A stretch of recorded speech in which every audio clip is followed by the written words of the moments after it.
بسم الله والحمد لله والصلاة والسلام على رسول الله وعلى آله وصحبه ومن والاه رب اشرح لي صدري ويسر لي أمري واحلل عقدة من لساني يفقهوا قولي.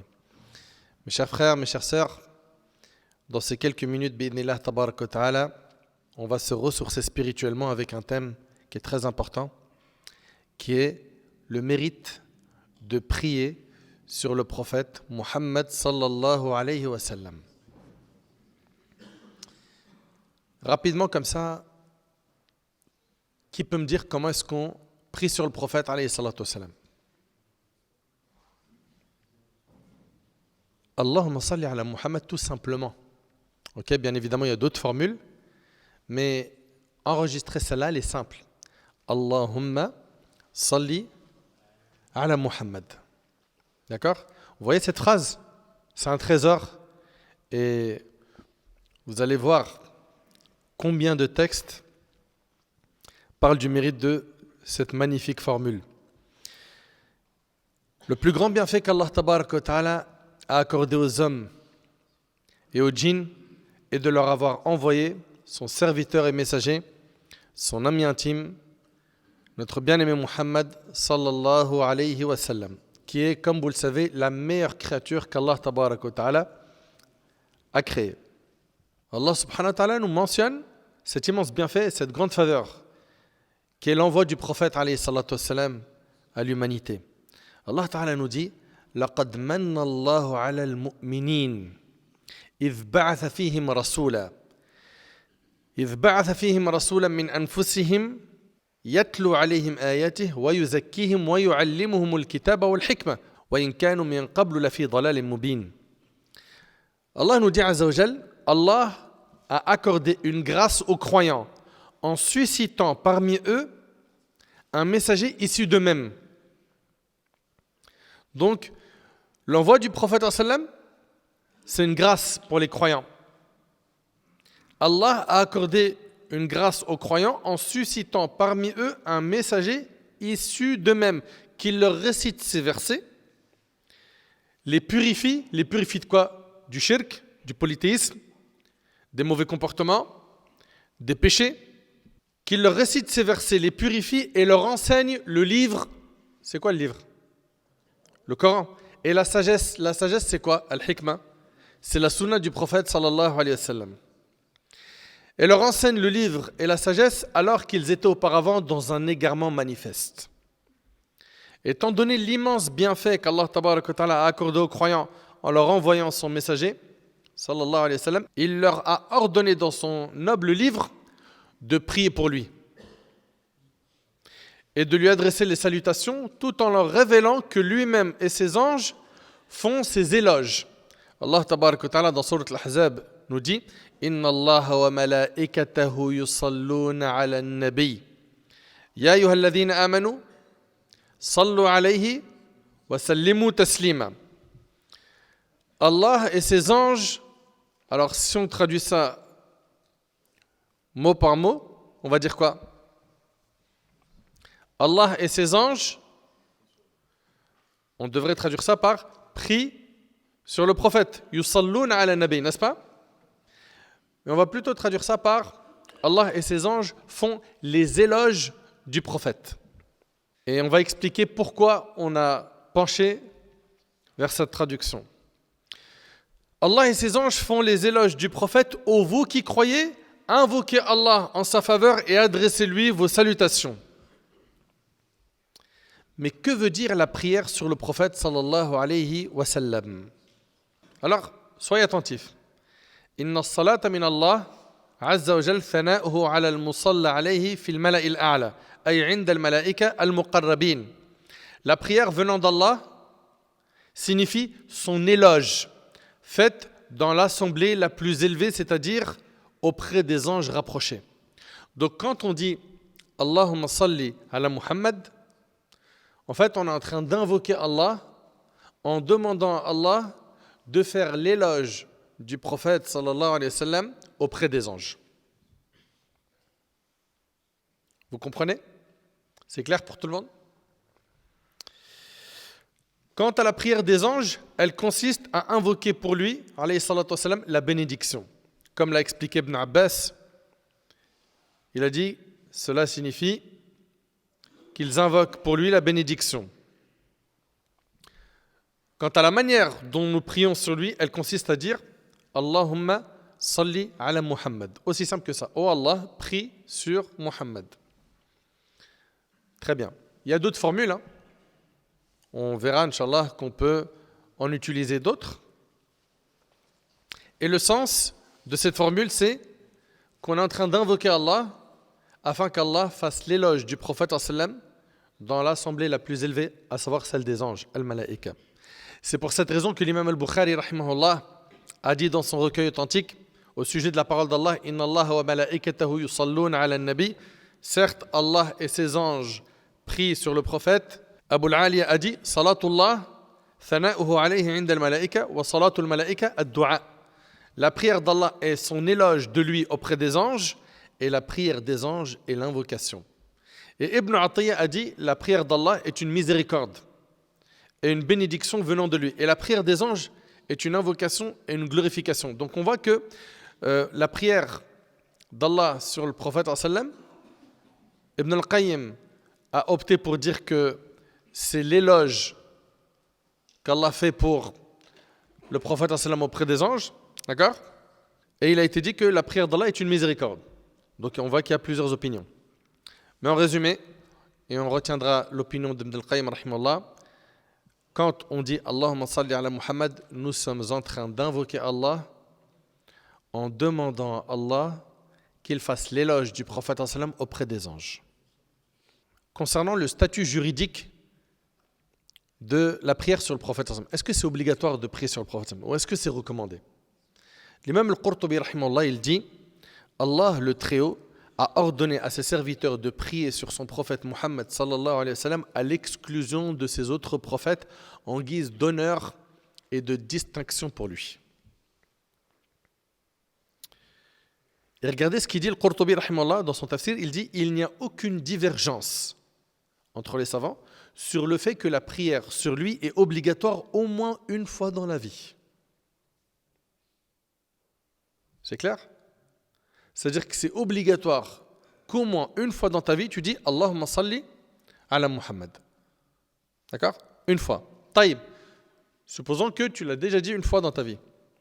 Maintenant, quand quelqu'un il parle du prophète sallallahu alayhi wa sallam devant toi, est-ce que tu dois dire alayhi salatu wa sallam et c'est obligatoire ou est-ce que c'est pas obligatoire? Eh bien, on a dit que une fois dans la vie, ça c'est obligatoire.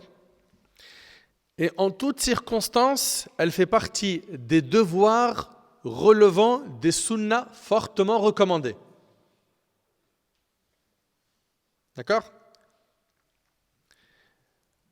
Et en toutes circonstances, elle fait partie des devoirs relevant des sunnas fortement recommandés qu'il ne convient pas de délaisser et que n'abandonne ou ne néglige que celui en qui il n'y a aucun bien. Fin de ce que dit Al-Qurtubi rahimahullah. Subhanallah. Il dit, et ça doit nous interpeller, qu'il ne convient pas de délaisser, c'est-à-dire la prière sur le prophète sallam, et que n'abandonne ou ne néglige que celui en qui il n'y a aucun bien. C'est-à-dire celui qui abandonne la prière sur le prophète sallam, il n'a aucun bien en lui.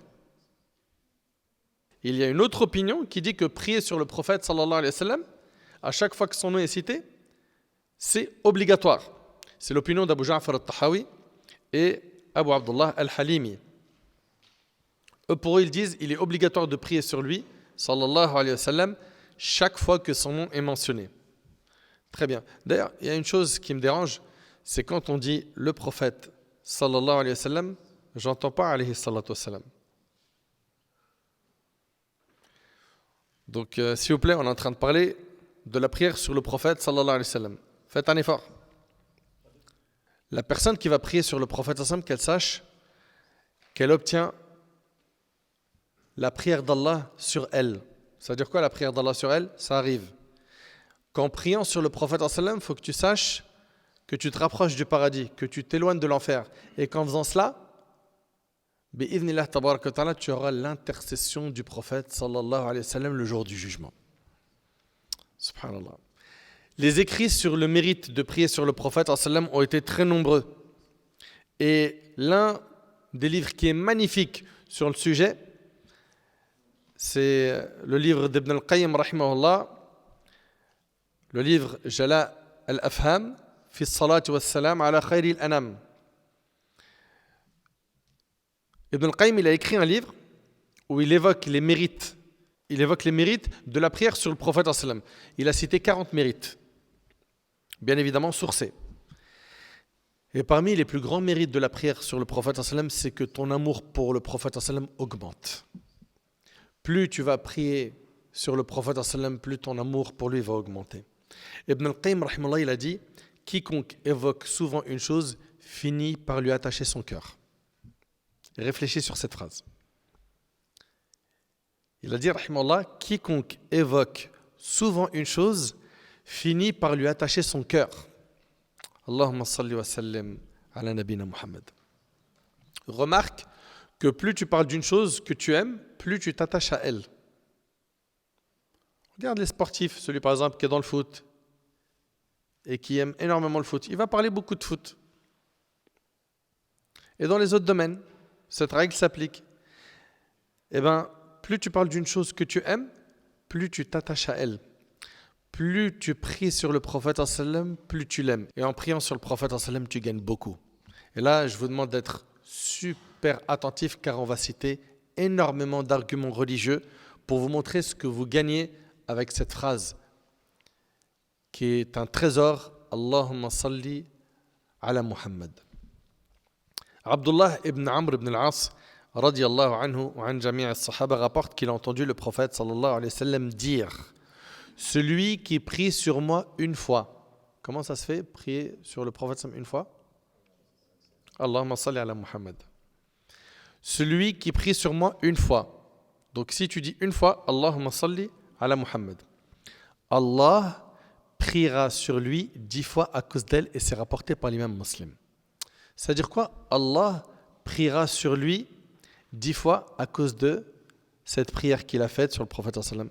Ça veut dire que tout comme quand tu fais cette salat ala nabi sallam, cette prière sur le prophète sallam, tu es en train d'invoquer Allah pour qu'Allah fasse les éloges du prophète sallam auprès des anges, et ben en retour, qu'est-ce que tu gagnes? Allah fait tes éloges à toi 10 fois auprès des anges. Et là, je vous demande de bien réaliser le mérite immense de la prière sur le prophète sallam. Imagine quelqu'un, il kiffe le foot. D'accord? Et c'est le cas de beaucoup de gens. Et parmi les joueurs de foot, voilà, il en a 2-3 comme ça, c'est ceux qu'il aime le plus. Imagine maintenant que cette personne-là qui aime énormément le foot et qui aime en particulier ces 2-3 joueurs, qu'un de ses joueurs favoris parle de lui dans le journal de 20h, à la télé, et il fait ses éloges. Il dit un tel là, c'est quelqu'un de bien, je l'aime, c'est vraiment une bonne personne. Mais il ne va pas trouver le sommeil, tellement il va être content. Et puis sa vie, elle va prendre un tournant. Vous savez comment ça se passe chez les gens aujourd'hui, hein? Dès que quelqu'un met les projecteurs sur lui, une célébrité, tout de suite. J'ouvre une page sur Insta, je fais un compte TikTok, et ceci et cela, et puis ça y est, c'est parti. Je vais devenir célèbre, je vais attirer du monde, et collaboration, et tous ces trucs-là. Subhanallah, là on n'est pas en train de te parler d'un être humain, on est en train de te parler d'Allah. Allah, il fait tes éloges 10 fois aux anges. Il faut vraiment réaliser la chose. Ubay ibn Ka'b radiyallahu anhu, et c'est rapporté par l'imam Muslim, le prophète sallam, il est parti le voir, il lui a dit: Allah m'a ordonné de te réciter Surat al-Bayyinah. Allah m'a ordonné de te réciter Surat al-Bayyinah. Ubay, il a dit au prophète sallam: Allah a mentionné mon nom. Mais je ne sais pas si tu réalises. Imagine, c'est juste, on vivait à l'époque des compagnons et que tu as le salam de Omar ibn al-Khattab. Tu réalises le truc? Ou d'Abu Bakr as-Siddiq, ou de Ali ibn Abi Talib, ou du prophète sallallahu alayhi wa sallam lui-même. Mais c'est un mérite immense. Là, on ne parle pas d'un être humain, on parle du Créateur Allah Jalla wa Ala. Je dis Allahumma salli ala Muhammad, Allah fait mes éloges à moi 10 fois auprès des anges. Allahu Akbar. Subhanallah. Et selon Hani ibn Niyar, Abu Bardata radiyallahu anhu an jami' as-sahaba, le prophète sallam a dit: celui de ma communauté qui prie sur moi une fois sincèrement de son cœur. Vous entendez l'indication ici là? Sincèrement de son cœur. Sincèrement de son cœur, Allah priera sur lui 10 fois en retour, l'élèvera de 10 degrés, lui inscrira 10 bonnes actions et effacera de lui 10 mauvaises actions rapportées par Al-Nasa'i, Al-Tabarani et Al-Bazar. Subhanallah. Je prie sur le prophète sallam une fois, Allah il prie sur moi 10 fois, donc il va faire tes éloges 10 fois auprès des anges, il t'élève de 10 degrés, il t'inscrit 10 bonnes actions et il t'efface 10 péchés. Ça, c'est avec une seule prière sur le prophète sallam. Allahu Akbar. Subhanallah. Chers frères, chères sœurs, vous allez être surpris de savoir qu'Allah subhanahu wa ta'ala, il a confié à un ange la responsabilité d'informer le prophète sallam dans sa tombe de tous ceux qui prient sur lui. On sait que le prophète sallam, il est mort, n'est-ce pas? Il est mort dans la maison de Aïcha, radiyallahu anha, à Médine. Et bien chaque fois que quelqu'un prie sur le prophète sallam, il y a un ange qui informe le prophète sallam de cela. Vous entendez? Chaque fois qu'une personne prie sur le prophète sallam, il y a un ange qui l'informe de cela. Ammar ibn Yasir radiyallahu anhu rapporte que le prophète sallam a dit: certes, Allah a confié ma tombe à un ange à qui il a donné la faculté d'entendre les voix de toutes les créatures. Ainsi, personne ne prie sur moi jusqu'au jour de la résurrection sans qu'il ne me le transmette en mentionnant son nom et le nom de son père. Un tel, fils d'un tel, a prié sur toi. Allahu Akbar. Et c'est rapporté par Al-Bazar, Al-Tabarani et Al-Haythami. C'est impressionnant. Ça veut dire que quand je dis Allahumma salli ala Muhammad, il y a un ange qui informe le prophète alayhi salatu wassalam, un tel, fils d'un tel, il a prié sur toi. Sachez qu'Allah Ta'ala rend l'âme au prophète sallam au moment où les gens prient sur lui afin qu'il leur rende le salut.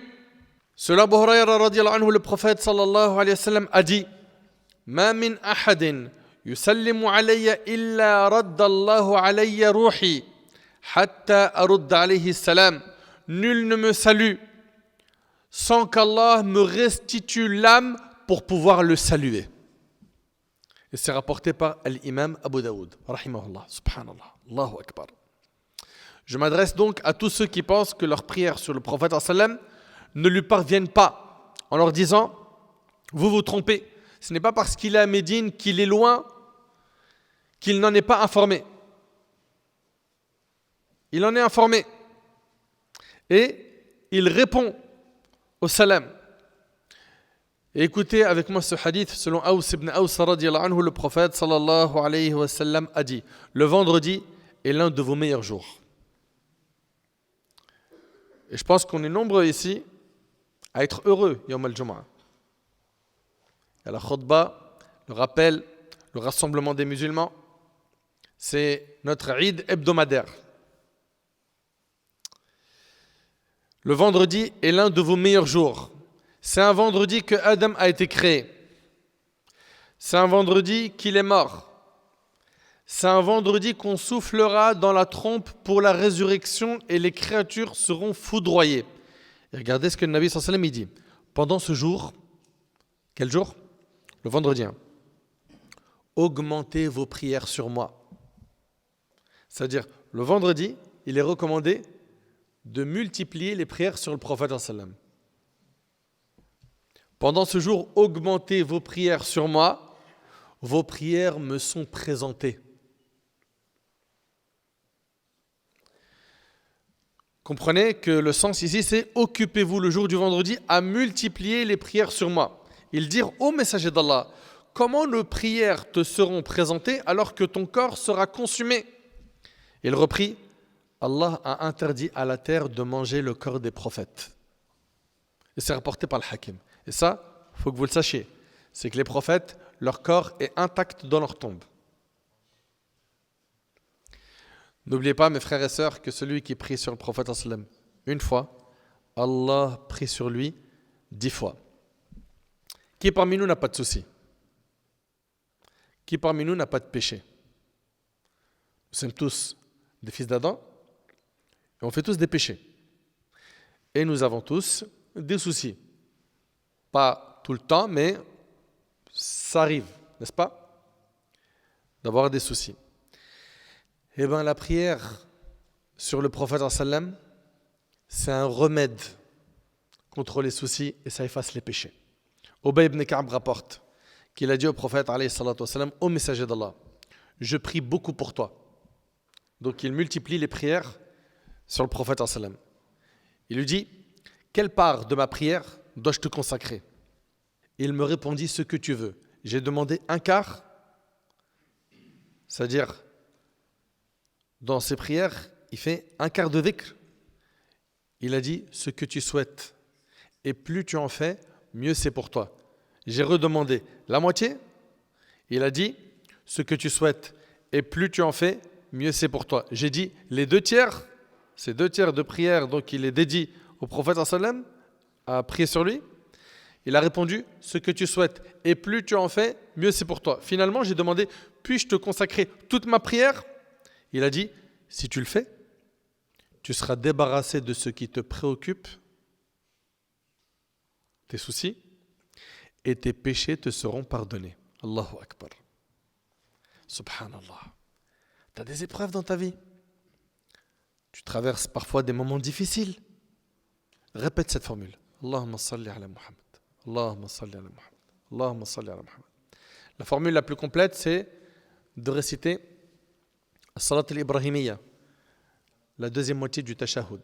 Allahumma salli ala Muhammad wa ala ali Muhammad kama sallayta ala Ibrahim wa ala ali Ibrahim jusqu'à la fin. Je sais pas, on passe à côté de ces remèdes spirituels parce que malheureusement on ignore tout cela. Combien de personnes connaissent ce texte? Et ceux qui connaissent ce texte, combien parmi eux le mettent en pratique? Attention, ne comprenez pas qu'il faut uniquement se concentrer sur la prière sur le prophète sallam et ne pas faire d'invocation. Non. Il faut plutôt joindre entre ces 2 bonnes actions, conformément à ce qui a été rapporté dans l'ensemble des textes révélés. Ok? Mais le hadith y met l'accent sur quoi? Sur le fait qu'il faut beaucoup prier sur le prophète. Et vous savez, de mon vivant, j'ai connu des gens qui priaient sur le prophète des milliers de fois par jour. Des milliers de fois par jour.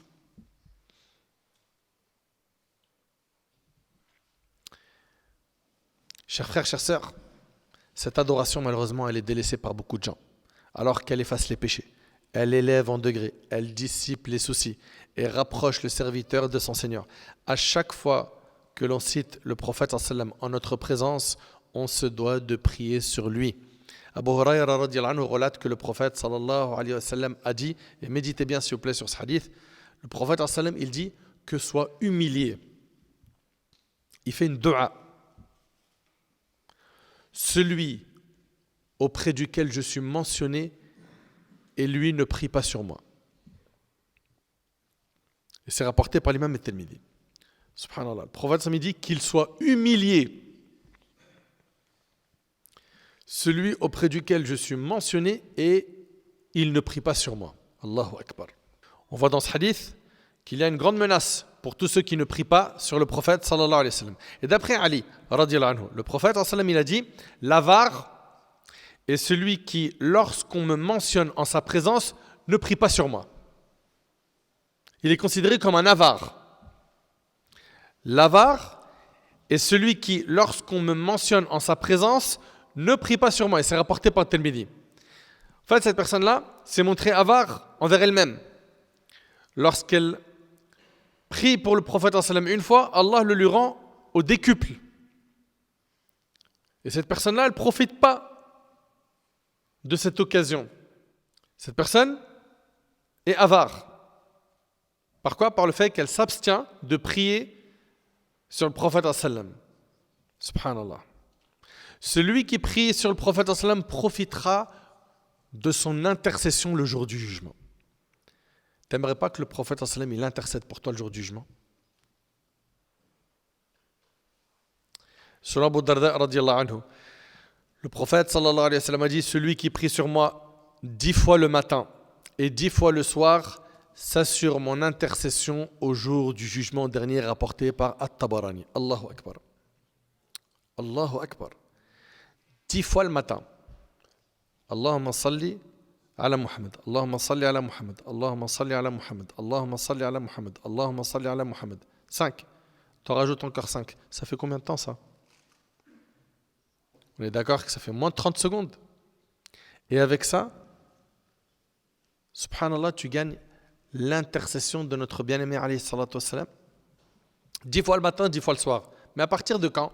Dès que le temps du subh est entré, tu peux les dire. Même si tu n'as pas encore prié salat al-subh. Pareil pour l'asr. Dès que le temps du asr entre, c'est à partir de ce moment-là où tu peux faire les invocations du soir. Même si tu n'as pas encore prié l'asr. D'accord? Le temps il est rentré, eh ben, il t'est recommandé de prier sur le prophète 10 fois le matin, d'accord, dès que le subh entre, et 10 fois le soir, dès que le asr entre.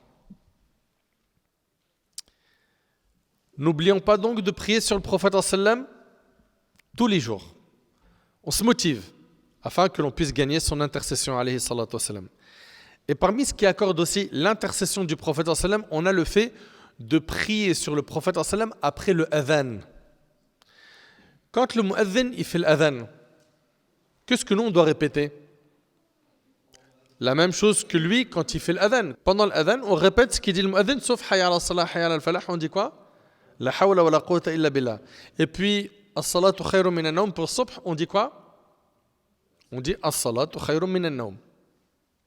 D'accord? Très bien.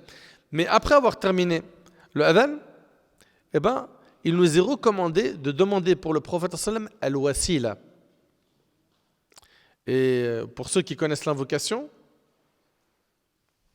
c'est la suivante: Allahumma rabba hadhihi ad-da'wati at-tamma was-salati al-qa'ima ati Muhammadan al-wasilata wal-fadila wab'athhu maqaman mahmoudan alladhi wa'adtah. OK?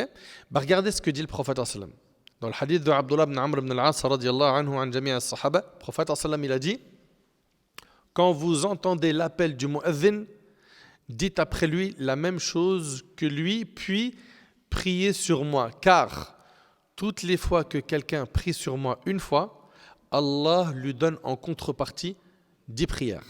Ça, on l'a déjà vu ça. C'est-à-dire Allah va faire son éloge 10 fois auprès des anges. Puis, demandez à Allah de me donner al-wasila. Car cela représente une position au paradis qui ne convient qu'à l'un des serviteurs d'Allah. Et j'ai bon espoir d'être ce quelqu'un. Donc en fait, al-wasila, c'est une position au paradis qui n'appartiendra qu'à une personne. Le prophète ça me dit: demandez pour moi al-wasila, cette récompense, cette position. Et regardez ce qu'il dit à la fin: celui qui demande pour moi al-wasila aura plein droit à mon intercession en sa faveur, et c'est rapporté par Muslim. Mes chers frères, mes chères sœurs, combien d'assemblées aujourd'hui se tiennent sans qu'on y prie sur le prophète alayhi salatu wassalam? Combien d'assemblées aujourd'hui sont devenues des assemblées de désobéissance? Ils se rencontrent, puis c'est médisance, calomnie, moquerie, insulte. On commente l'actu et on critique tout le monde à tout va. On salit l'honneur des gens, on évoque des choses illicites. Et ce qui est triste, c'est que dans ces assemblées-là, on évoque très peu Allah. Et on prie quasiment plus sur le prophète alayhi salatu wassalam. Le prophète alayhi sallam, il dit dans le hadith d'Abi Huraira qui est rapporté par Tirmidhi, il n'est pas un groupe de gens qui se soient réunis sans évoquer Allah et sans prier sur le prophète, sans que cette assemblée ne soit pour eux une source de regret le jour du jugement. Ça sera une source de regret. Pourquoi ? Parce qu'ils auront perdu cette occasion sans en avoir tiré profit. Le hadith il est rapporté par Tirmidhi. Subhanallah. Il est ici question des assises permises. Que penser alors des assises illicites qui comportent calomnie, insultes et autres ? Par conséquent, il faut absolument emplir les assemblées de l'évocation d'Allah Azza wa Jal et de prière sur son prophète sallallahu alayhi wa sallam. Et on nous a enseigné kullu ina bima fihi yandah. Chaque récipient déborde de ce qu'il contient. Ton cœur là, c'est un récipient. Il déborde de ce qu'il contient.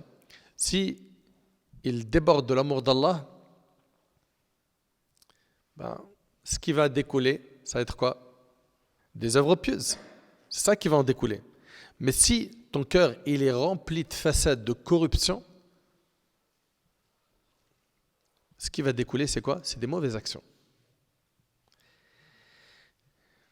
Et franchement, c'est malheureux de voir aujourd'hui à quel point les gens préfèrent parler de ce qui fait durcir le cœur plus que de parler de ce qui attendrit le cœur et l'adoucit. Ce qui durcit le cœur, c'est la dunya. Parle de ce bas monde du matin au soir, ton cœur, ça va devenir une pierre. Parle d'Allah, ton cœur, il va s'adoucir. Allah dit, n'est-ce point que c'est par le rappel d'Allah, l'évocation d'Allah, que les cœurs s'apaisent. Subhanallah, le prophète il dit, lorsque des gens quittent une assemblée sans y avoir évoqué Allah, exalté soit-il, écoutez bien, c'est comme s'ils quittaient le cadavre d'un âne. Allahu Akbar. C'est comme s'ils quittaient le cadavre d'un âne. Et cela sera pour eux une source de regret. Et le hadith il est rapporté par Abu Daoud. Cette comparaison reflète la laideur du fait d'être négligent dans l'évocation d'Allah.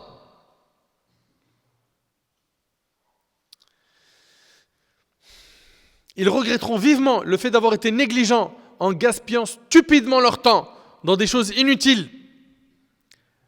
De ce fait, il faut que les musulmans veillent à ce que leur assemblée se fasse dans l'obéissance et l'adoration d'Allah et qu'ils s'éloignent des assises futiles comme s'ils fuyaient une odeur nauséabonde.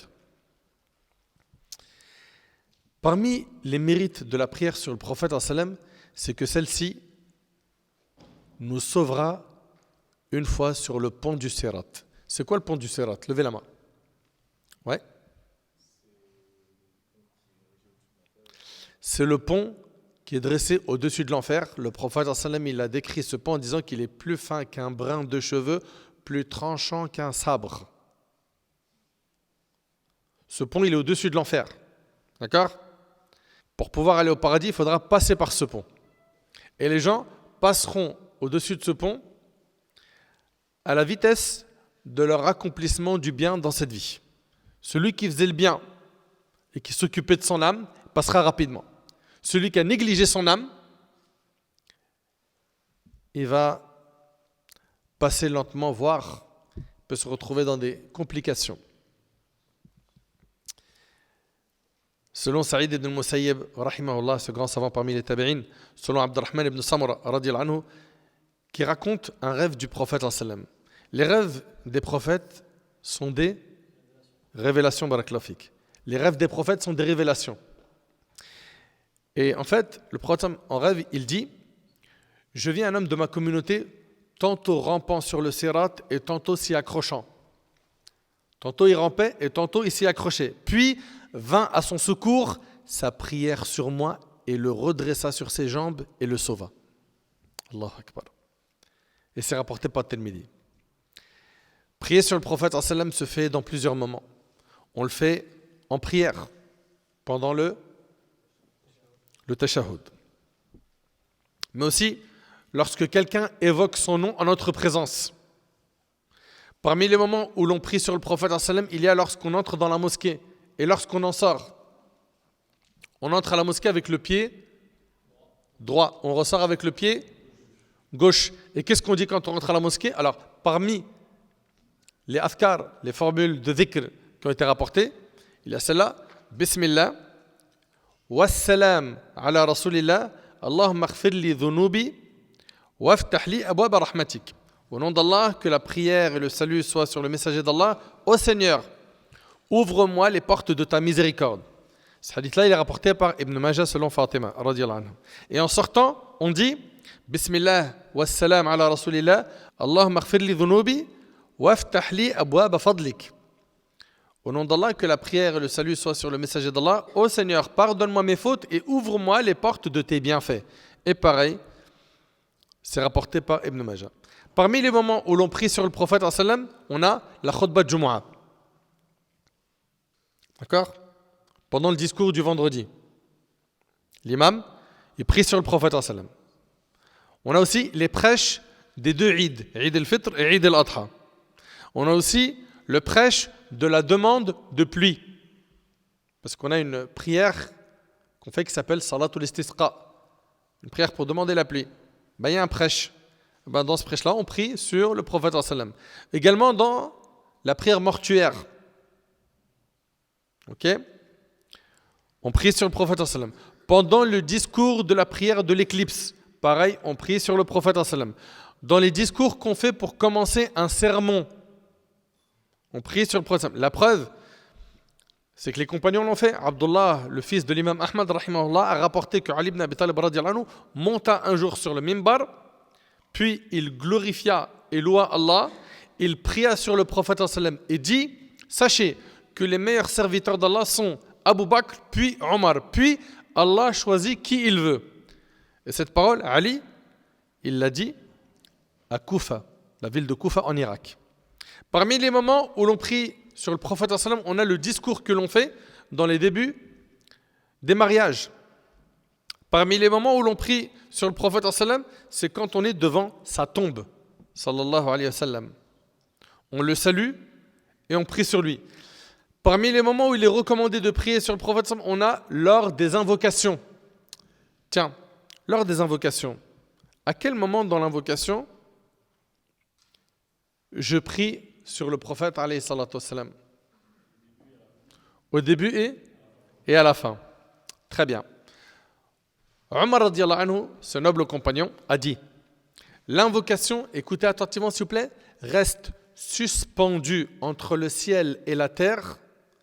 Rien n'en monte jusqu'à ce que tu pries sur ton prophète. Sallallahu alayhi wa sallam.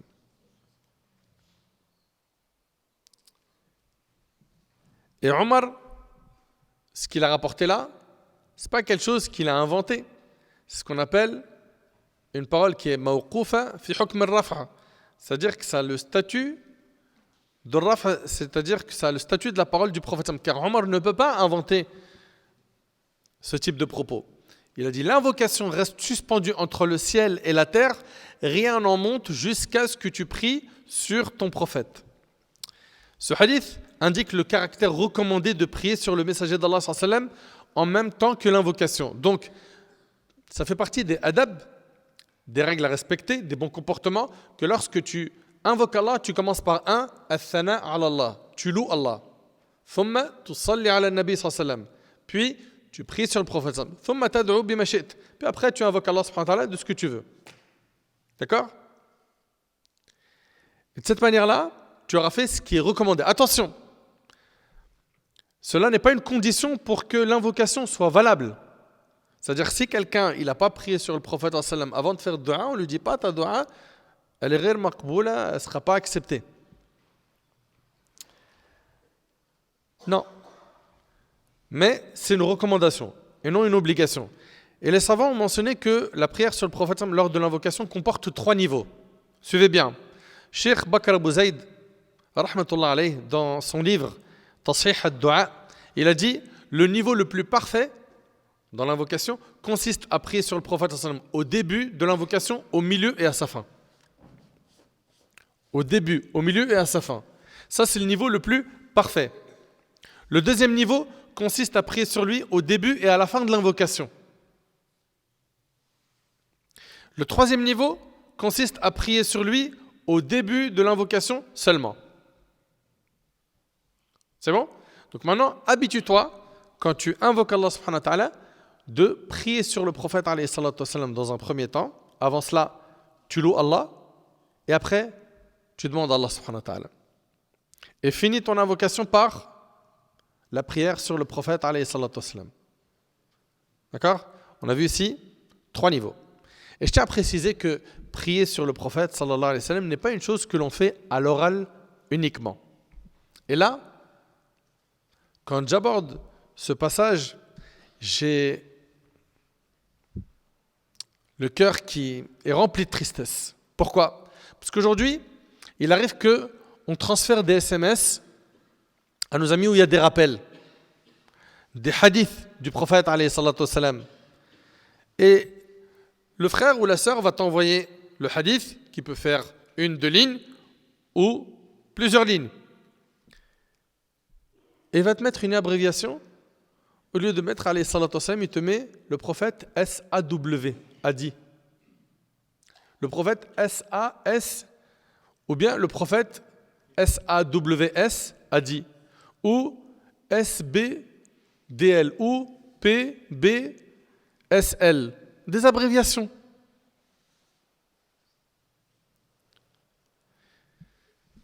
Tout comme tu gagnes des récompenses quand tu prononces As-salat ala nabi, tu gagnes des récompenses quand tu l'écris. Explique-moi, ça te coûte quoi d'écrire le prophète alayhi salatu wassalam. Écris au moins le prophète, paix sur lui. Mais c'est un manque de respect. C'est pas un bon comportement. C'est quoi ces abréviations?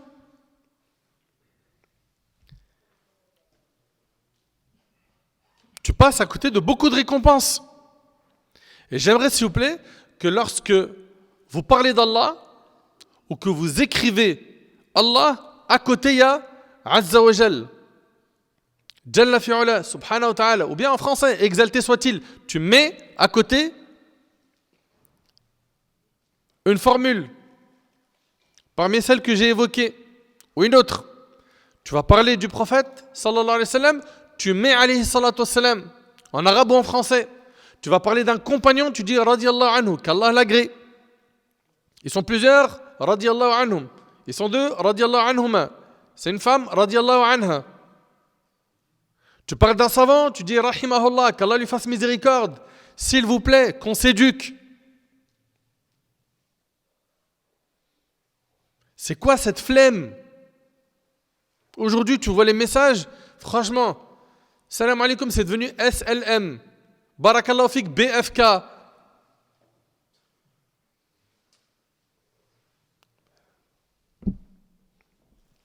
L'imam Ibn Salah, rahimahullah, a dit dans son livre, Ulum al-Hadith, il est du devoir de celui qui transcrit les hadiths de veiller à bien écrire la formule de prière et de salut pour le messager d'Allah lorsqu'il est évoqué. Il ne doit pas se lasser de la répéter lorsqu'on le cite à nouveau, car ceci fait partie des enseignements les plus grands et les plus utiles que doivent rapidement acquérir les étudiants du hadith ainsi que les scribes.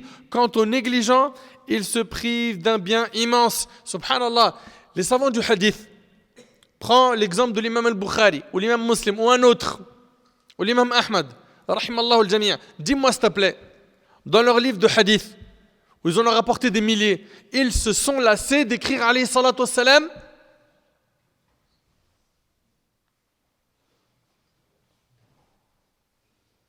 Tu ne dois pas t'en lasser. Donc, je vous demande, barakallahu fikum, de vous habituer, de prier sur le prophète alayhi salatu wassalam à l'oral, mais également à l'écrit. Il y a des moments où les gens appellent à prier sur le prophète sallam sans que cela soit légiféré. Par exemple, on voit des gens qui vont se mettre en colère et autour d'eux, quelqu'un qui va les inciter à se calmer en leur disant quoi? Salli ala nabi. En leur disant Salli ala nabi. Ça veut dire quoi, Salli ala nabi? Prie sur le prophète. Alayhi salatu wassalam, n'est-ce pas? C'est pas ce qui est légiféré de dire au moment de la colère. Au moment de la colère, ce qui nous est enseigné dans le Coran, c'est la chose suivante. وَإِمَّا يَنْزَغَنَّكَ مِنَ الشَّيْطَانِ نَزْغٌ فَاسْتَعِذْ بِاللَّهِ إِنَّهُ سَمِيعٌ عَلِيمٌ. Et si une insufflation de Satan se présente à toi, cherche refuge auprès d'Allah, car il entend et c'est tout. Donc tu es en colère, tu dis A'udhu billahi minash shaitanir rajim. Bien évidemment, prier sur le prophète sallam, c'est une adoration qui est magnifique, qui est immense en récompense. Mais quand on est en colère, ce qui est légiféré de dire pour calmer cette colère, c'est A'udhu billahi minash shaitanir rajim. Donc dis plutôt à la personne Ista'idh billahi minash shaitan, recherche refuge auprès d'Allah contre le diable, au lieu de lui dire Salli ala nabi. D'accord? Donc ça c'est le premier point. Il n'est pas légiféré de dire à quelqu'un qui est en colère pour lui faire descendre sa colère, prie sur le prophète sallam, mais plutôt de lui dire A'udhu billahi minash shaitanir rajim. Aussi, parmi les moments où il n'est pas recommandé de prier sur le prophète sallam, on a lors du sacrifice d'une bête. Le fait de prier sur le prophète sallam au moment du sacrifice, c'est makrouh dans l'école de l'imam Malik rahimahullah. La sunna, quand on sacrifie une bête, c'est de dire, je vous écoute, Bismillah. Ça, c'est une condition chez la majorité des savants des 4 écoles. Et après on dit, Wallahu Akbar. Et Allahu Akbar, par contre, c'est sunna. C'est-à-dire, si quelqu'un dit juste Bismillah, ça suffit. Pour que le sacrifice soit conforme à notre dîn. Très bien. Mais on ne prie pas sur le prophète sallam lors du sacrifice d'une bête. Il y a un jour en particulier où il est important de prier sur le prophète sallam. Ce jour, on a dit, c'était lequel? Le vendredi. Mais attention, pas que le vendredi. Même la veille du vendredi. Selon Anas radhiyallahu anhu, le prophète sallallahu alayhi wa sallam a dit la veille du vendredi et le vendredi, multipliez les prières sur moi. Vous avez entendu? La veille du vendredi et le vendredi, multipliez les prières sur moi. Quiconque fait cela, je serai pour lui un témoin et un intercesseur le jour du jugement. C'est rapporté par l'imam As-Suyuti et le hadith il est Hassan. Chers frères et sœurs, lorsque l'on prie sur le prophète sallallahu alayhi wa sallam, il faut le faire comme la religion nous l'a enseigné. D'accord? Et le prophète sallallahu alayhi wa sallam nous a enseigné comment prier sur lui. On a dit qu'on pouvait dire Allahumma salli ala Muhammad. Tu peux aussi dire sallallahu alayhi wa sallam. Ok? Et le mieux c'est de dire as-salat al-ibrahimiyya. Donc la deuxième moitié du tashahhud. Al-Bukhari rahimahullah rapporte dans son recueil authentique, dans le livre des prophètes, selon Abdurrahman ibn Abi Layla, qui a dit en me rencontrant, Ka'b ibn Ujra me dit ne t'offrirai-je point ce que j'ai entendu de la bouche du prophète sallam? Certainement, répondis-je. Eh bien, je demandais au prophète sallam, au messager d'Allah, comment prier pour vous, gens de la maison? Allah nous a déjà enseigné comment t'adresser la salutation, mais pas la prière pour toi. Il répondit de dire Allahumma salli ala Muhammad wa ala ali Muhammad kama sallayta ala Ibrahim wa ala ali Ibrahim innaka hamidun majid. Allahumma barik ala Muhammad wa ala ali Muhammad kama barakta ala Ibrahim wa ala ali Ibrahim innaka hamidun majid. Il n'y a pas que cette formule, il y en a d'autres. Tant qu'elles sont authentiques, utilise-les pour prier sur le prophète sallallahu alayhi wa sallam. Chers frères et sœurs, parmi les choses que l'on entend parfois, c'est que lorsqu'une personne part pour faire une umrah ou le hajj, on entend des personnes lui dire quand tu iras là-bas, passe le salam au prophète sallallahu alayhi wa sallam. Si quelqu'un dans ton pays te dit transmets mon salut au prophète sallam, alors oriente-le vers le fait de prier sur le prophète sallam. Car les anges lui transmettront cela, comme on l'avait dans le hadith. Rappelez-vous, le prophète sallam a dit certes Allah a confié ma tombe à un ange à qui il a donné la faculté d'entendre les voix de toutes les créatures. Ainsi, personne ne prie sur moi jusqu'au jour de la résurrection sans qu'il ne me le transmette en mentionnant son nom et le nom de son père. Un tel fils d'un tel a prié sur toi. Subhanallah. Cela signifie que les anges transmettent les salutations au prophète sallam depuis les endroits les plus éloignés. Donc dites aux gens et habituez-les.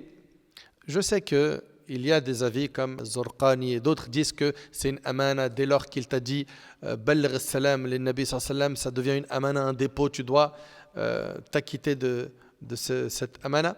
Mais habituez les gens à le faire eux-mêmes.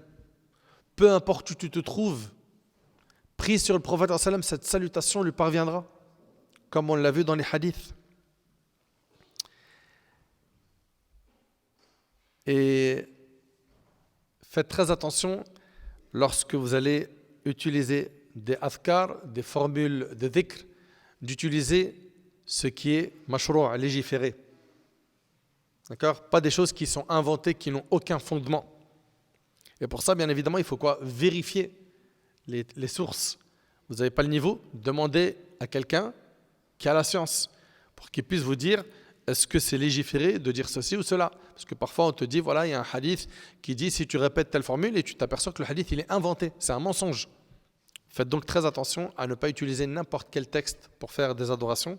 Là on parle de la prière sur le prophète sallam, que ce soit cette adoration ou une autre, ça doit être sourcé. D'accord ? Après avoir terminé tout ce que je viens de dire là, on fait le constat tous ensemble qui est voilà. C'est une adoration qui est méconnue par beaucoup de monde. C'est vrai, c'est pas vrai. C'est triste de se dire, subhanallah, qu'il y a énormément de monde qui ne connaissent pas cette adoration. Aujourd'hui, tu la connais. J'aimerais que tu optimises ton temps et que tu pries sur le prophète. Il arrive qu'on ait des moments où, voilà, on n'a rien à faire. Dhikr, évoque Allah. Dans les transports, tu es en train de conduire, tu es dans une salle d'attente. Ta langue, il faut qu'elle s'habitue à évoquer Allah subhanahu wa ta'ala. Prie sur le prophète sallam. Évoque Allah. Demande pardon à Allah. Multiplie les formules de dhikr afin de gagner beaucoup de récompenses. J'implore Allah subhanahu wa ta'ala de nous accorder un bon comportement, une foi forte, une bonne compréhension. J'implore Allah tabarak wa ta'ala de faire de nous des pieux.